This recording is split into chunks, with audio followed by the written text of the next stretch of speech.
पासे के खेल के बाद पांडवों को 12 साल के लिए वन में और 1 साल के लिए अज्ञातवास में भेज दिया गया।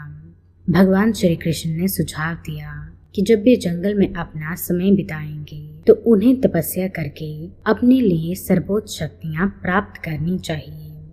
भगवान ने नकुल और सहदेव को सलाह दी कि वे अश्विन कुमारों का आह्वान करें और अद्वितीय उपचार विधियां और तरीके हासिल करें। भीम को भगवान हनुमान से मिलना था और एकाग्रता और युद्ध की कला सीखनी थी। युधिष्ठिर और द्रौपदी को जंगल में ऋषियों की सेवा करनी थी और उनका दिव्य आशीर्वाद प्राप्त करना था।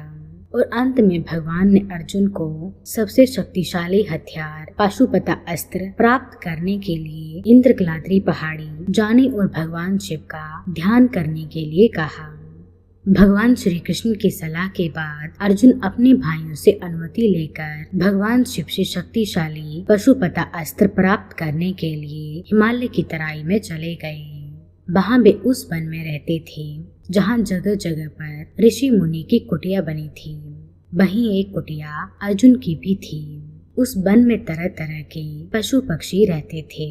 पहाड़ों से झरने गिरते थे, मानो वन नहीं बल्कि स्वर्ग का एक हिस्सा हो। वहीं अर्जुन अपने अंगूठे के बल खड़े होकर तपस्या में लीन हो गए। उन्होंने खाना पीना भी छोड़ दिया था। वे केवल हवा पीकर रहते थे। उनका शरीर सूख गया था, बाल दाढ़ी मूछें बढ़ गई थी, परंतु उनके चेहरे का तेज ऐसे बढ़ते जा रहा था मानो दूसरा सूर्य निकल रहा हो। कुछ दिनों के पश्चात अर्जुन के शरीर से निकल रहा तेज उस जगह की रोशनी को अत्यधिक बढ़ा चुका था। इतना प्रकाश हो चुका था कि वहां आंखें खोलना मुश्किल था। इतना ही नहीं, वहां का तापमान भी बढ़ता जा रहा था और अब वहां ऋषि मुनियों के लिए रहना मुश्किल हो गया था। पशु पक्षी भी उस प्रकाश एवं तापमान से परेशान थे। कष्ट तो इस ऊर्जा से अर्जुन को भी हो रहा था, पर ये कष्ट अधर्म और अन्याय के कष्ट से कहीं कम था। वे अपनी तपस्या से हिलने को तैयार नहीं थे, परंतु ऋषि मुनि सहित सभी जीवों का जीवन दूभर हो रहा था। ये देखकर वहां के ऋषि मुनियों ने भगवान शिव की पूजा करनी शुरू कर दी और उनसे कहने लगे कि इस तपस्वी से उनकी रक्षा की जाए। वह त्राहिमाम त्राहिमाम करने लगे। तभी उन ऋषि मुनियों के लिए भविष्यवाणी हुई, हे जन, घबराएं नहीं, अर्जुन के तप से आपका अनिष्ट नहीं होगा। पांडु पुत्र अर्जुन मुझसे पशुपता अस्त्र प्राप्त करना चाहते हैं, इसीलिए इतनी कठिन तपस्या कर रहे हैं और मैं उनकी तपस्या से प्रसन्न हूँ। ये सब अति शीघ्र शांत हो जाएगा। तब ऋषि मुनियों को सब ठीक हो जाने की आस जगी। जैसे जैसे उनकी तपस्या तीव्र होती गई, भगवान शिव ने अर्जुन को हथियार देने से पहले उनकी परीक्षा लेने का निश्चय किया। जब ये बात माता पार्वती और शिवगणों को पता चली तो उन्होंने भी भेष बदलकर अर्जुन की परीक्षा देखने का निश्चय किया।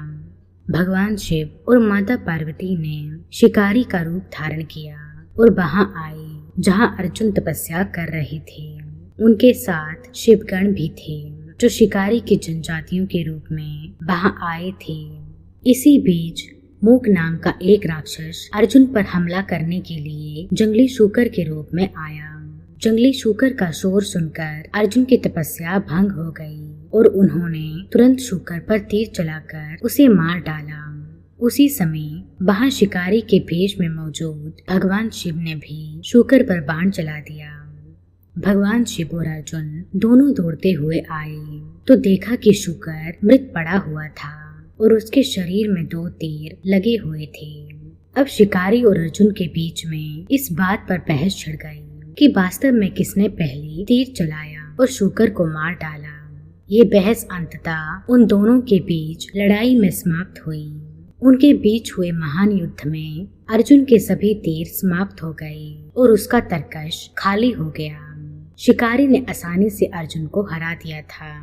तब अर्जुन ने लड़ने के लिए तलवार उठाई, लेकिन शिकारी ने तलवार के 2 टुकड़े कर दिए। अंततः वे दोनों मल्ल युद्ध करने लगे, पर उसमें भी शिकारी अर्जुन पर हावी हो गए। उन्होंने अर्जुन को बार बार उठाकर नीचे पटक दिया, ये महसूस करते हुए कि वे हार रहा है। अर्जुन ने शक्ति के लिए भगवान शिव से प्रार्थना करने का फैसला किया। उन्होंने युद्ध विराम का आह्वान किया और तुरंत मिट्टी से एक छोटा सा शिवलिंग बनाया और उसमें फूल चढ़ाकर भगवान का आह्वान किया।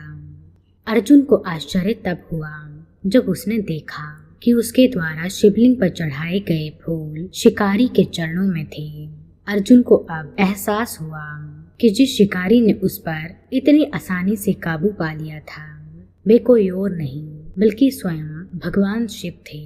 अर्जुन भगवान के चरणों में गिर गया और उनसे युद्ध में शामिल होने के लिए क्षमा मांगी। भगवान शिव और माता पार्वती ने अर्जुन को अपने वास्तविक रूप में दर्शन दिए और उन्हें दिव्य हथियार पाशुपता अस्त्र का आशीर्वाद दिया। भगवान शिव ने अर्जुन पर अपनी कृपा और आशीर्वाद बरसाया और उन्हें विजय की उपाधि दी, जिसका अर्थ है अजय या हमेशा विजयी।